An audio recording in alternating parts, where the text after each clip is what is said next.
Lending to friends or family, good, bad. I'm really clear on this, and I'm so glad that this is one of my solid money rules now in my life, because I learned the hard way. Whatever you do, avoid lending money to friends and family.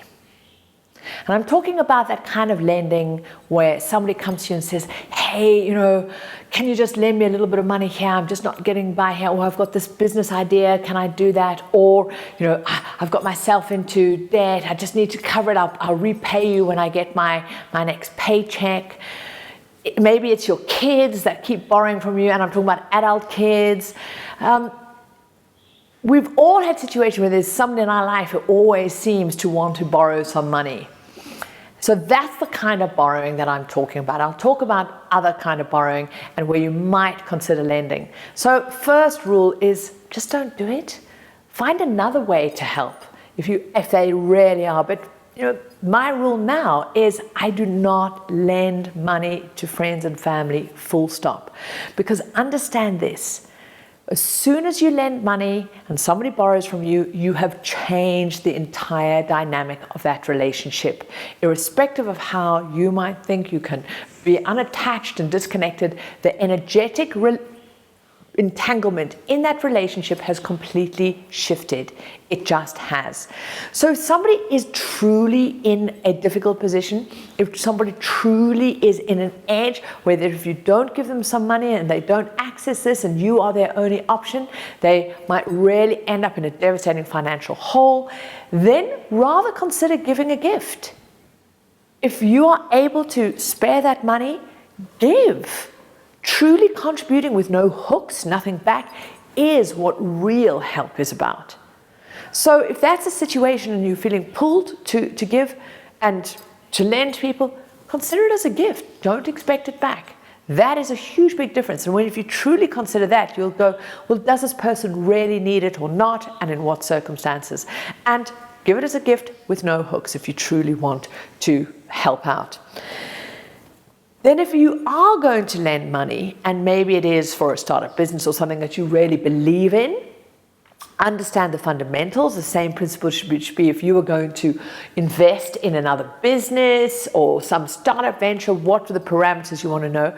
Make sure you get an agreement in place. Have that in writing. What are the terms of that loan? Is there interest going to be charged? Over what period of time? And what is that repayment? And stick with it. Don't betray yourself by entering into agreement and then not being prepared to enforce it. Super, super important that you then make that clean, because it's also about respecting both of you and respecting the relationship. So you can have this loan agreement as a completely separate entity from some sort of loose owing and entanglement between each other. Next, if you're being drawn to consider lending money to your kid, your adult kids, your friend, your somebody else, really ask yourself this question.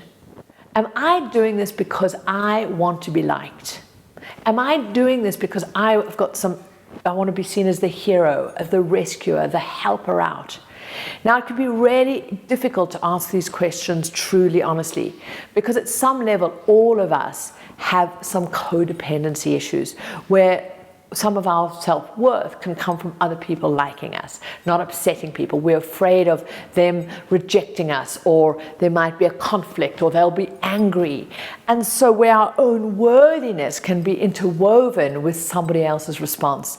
And if you're noticing a pattern that you lend money to either appease some sort of guilt you have about having money, or believing that that makes you a nice person, notice that maybe, just maybe, that your actions and your needing to be liked or avoid conflict or be loved or seen as generous is actually disempowering the other person from learning how to actually have empowered money skills, so they don't need to go around borrowing from people. That your need is actually keeping them dependent on you. And that can be a real hard self-inquiry look. But You're not here to just exist. You're here to live a wealthy, healthy life. And truly being able to dive in and look at your relationship with money and worthiness is one of the key aspects.